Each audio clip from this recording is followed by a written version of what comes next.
ጋሺ እንዴት ነው? ሰላም ነው? ጋሺ የምትባላትልኝ እንዴት ነበር? ደህና ነኝ። እንዴት ነው ማለት ቆይታ አሪፍ ነው? እኔ ጋር እየተደረገልህ ያለው ቆይታ እንክብካቤ ጥሩ ነው? ደግ ነው። ዛሬ ምስኪን ደግ ነው።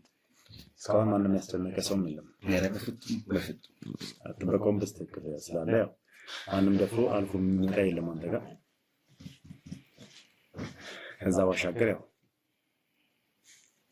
እንግዲህ እስኪ ዛሬ ከአብር ጋር እንድታወሩ ነው ፍላጎቴ። አንተም በቀደም እውነታው ብለህ የተናገርከው ነገር አለ አይደል? እውነት ነው። ስለዚህ ስለዛ እውነት ስለምን እውነት ነው ግን የምታወሩት? አበበ እስኪ እኔ እናንተ ነው እኔ የቱ ጋር ነው ባይ ያሰራው?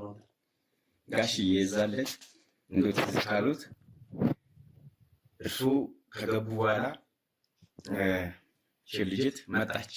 ልጅት ከመጣች በኋላ ከገባች በኋላ እኔ ከገባው በኋላ እሺ 3 ደቂቃ በኋላ ጮህ ሰማሁ።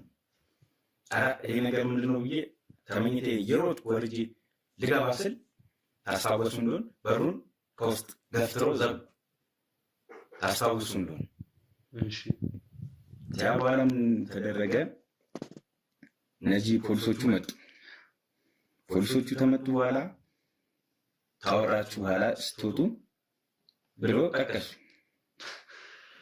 ሲጀመር ይኸውልህ እነሱ በምን አይነት መንገድ ንግግሮችን እንድትለማመድ እንዳደረጉ አላውቅም፣ ግን አትሊስት ንግግሮቻችሁን እንኳን አስተካክላችሁ እናንተ ሰውን ለመወንጀል ሞክሩ። እኔ አሁን አንተ እያልክ ያለኸው ከገባው በኋላ ከተወሰነ ደቂቃ በኋላ መጣች ልጅት። ከዛም በኋላ የሆነ ጩኸት ተፈጠረ። ልክ አንተ ስትመጣ በሩን ዘጋሁት።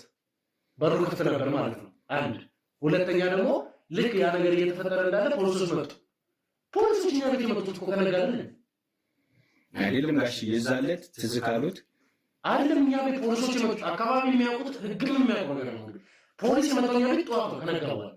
ስለምን ለምን ጋሽ የዛለት አስታውሱ እንጂ እርሱ ገቡ እንደው ሰላም ያው ስለመግባት ያለም ገባው። እሺ ተረጋጋ። ፖሊሶች የመጡት ጠዋት ነበር አይደል? የዛን ጊዜ ያው አረፋፍዶ ነው የመጡት። እሱ ነው እኮ የጠራቸውም ደግሞ ራሱ አቤል ደውሎ ነው። እሱን እኔ እንጃ ይደውሉ አይደውሉ እሱን እንኳን አላውቅም። አንደኛ የህይወቴ ጉዳይ ስለሆነ ነገሮችን መረዳት ባለብኝ በጥልቀት ነው የምረዳው። ምክንያቱም የኔ ህይወቴ ነው እሱ